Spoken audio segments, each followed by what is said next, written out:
Assalamualaikum warahmatullahi wabarakatuh. Saya Diki Yuliansa dari ayahanda almarhum Kirana Aliani Yuliansa. Saya hanya membagikan cerita tentang anak saya yang bernama Kirana Aliani Yuliansa. Awal dari pasca istri saya hamil, istri saya cek kandungan puskesmas dikarenakan istri saya cek ke puskesmas tidak ada biaya untuk periksa ke bidan atau ke rumah sakit.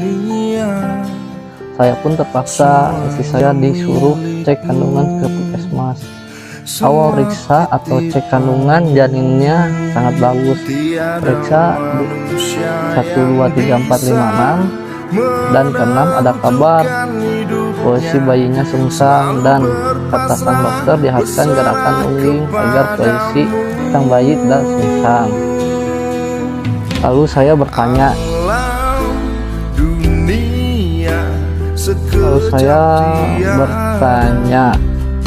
apakah bayi sungsang bisa lahiran di sini? Jawab dokter, tidak bisa Pak, diharuskan dirujuk ke RS lain yang ada alatnya yang komplit. Lalu saya disuruh menjawab, mau dirujuk kemana Pak? Ada 3 pilihan nih, ke Muhammadiyah, Al-Islam, atau Pindad. Saya memilih rumah sakit Pindad dikarenakan posisi dan lokasi rumah sakitnya dekat dengan rumah saya. Lalu saya pergi ke rumah sakit Pindad dan istri saya langsung dibawa ke ruangan cek kandungan. Kata dokter harus dipindah sekarang dikarenakan umur kandungannya udah 10 bulan, harus segera ditindaklanjuti. Lalu saya dan istri saya setuju dengan kata-kata dokter dan istri saya disuruh puasa 8 jam dari jam 1 malam sampai jam 8 pagi.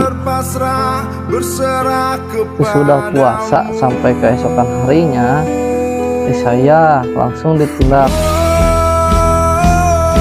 dan masuk ke ruangan sesar. Sesudah di sesar, saya pun teriak-teriak menangis dan saya pun dipanggil oleh perawat, disuruh diazanin sang bayi. Sesudah saya azanin, saya pun keluar dari ruangan bayi. Lalu 20 menitan yang lalu saya keluar. Saya dipanggil lagi oleh perawat dan dokter. Ada kabar bayi saya pernapasannya cepat dan detak jantungnya cepat. Lalu saya bertanya kepada dokter, kenapa bisa gitu dok? Jawab dokter, dikarenakan paru-paru dede bayi belum mengembang dan diharuskan dirujuk ke RS lain, dikarenakan di RS ini tidak ada alatnya. Lalu sang dokter mencari RS yang ada alat atau ruang NICU. Beberapa jam lalu saya menunggu kabar dari dokter sampai saya kesel sampai istri saya sudah dibawa ke ruangan inap, tidak ada kabar terus. Lalu saya penasaran menanyakannya gimana kondisi dan kabarnya anak saya. Jawab dokter, kondisinya masih tidak ada perubahan Pak. Lalu saya melihat bayi saya di ruangan bayi. Kok bayi saya udah diinfus dan dimasukin inkubator? Lalu saya keluar dari ruang bayi dan tidak bertanya apa-apapun kepada dokter. Saya pun di luar menunggu istri saya di ruangan inap. Lalu istri saya bertanya, mana anak saya? Saya jawab, masih di ruangan bayi. Kapan bisa melihat? Ntar kalau udah beres, kata saya. Keesokan harinya saya dipanggil oleh perawat. Kondisi dede bayinya memburuk dan membutuhkan segera ruangan NICU. Lalu saya bingung dan langsung bertanya, apakah udah ketemu ruangan NICU-nya, dok? Jawab dokter, masih belum ketemu dikarenakan semua RS penuh. Lalu sang dokter bilang, dede ini harus dipasang alat sipet. Lalu saya bertanya, apakah di sini ada alat sipetnya, dok? Sang dokter menjawab, ada, tapi alatnya sedang dipakai. Saya langsung keluar dari itu. Terus ada kabar lagi beberapa menit yang lalu, langsung anak saya ditindak, dipasang alat sipet. Sesudah saya tanda tangan semuanya, langsung ditindak. Sudah dipasang alat sipet, agak mendingan tuh anak pernapasannya. Dan ada kabar istri saya pulang, lalu bayi saya masih di RS. Saya bertanya ke dokter, apakah saya boleh menunggu di sini, dok? Kata dokter, nggak perlu pak. Lalu saya pulang ke rumah dan istri saya sambil menunggu kabar dari rumah sakit. Pada jam 1.30 ada kabar dari rumah sakit, sang dede bayi sempat berhenti pernapasannya.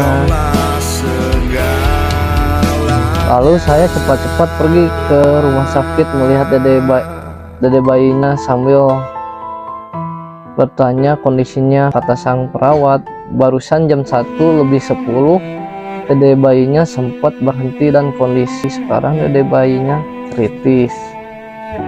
Lalu saya pulang sesudah bertanya pada perawat atau dokter jaga. Lalu saya jam 9 pagi pergi ke rumah sakit sendirian sambil mau menjenguk anak saya dan mau menanyakan kondisi anak saya. Jam 10 pagi saya dipanggil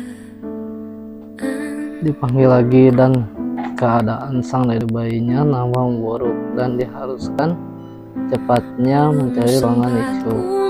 Dan sang dokter meminta bantuannya pada saya untuk mencarikan ruangan NICU.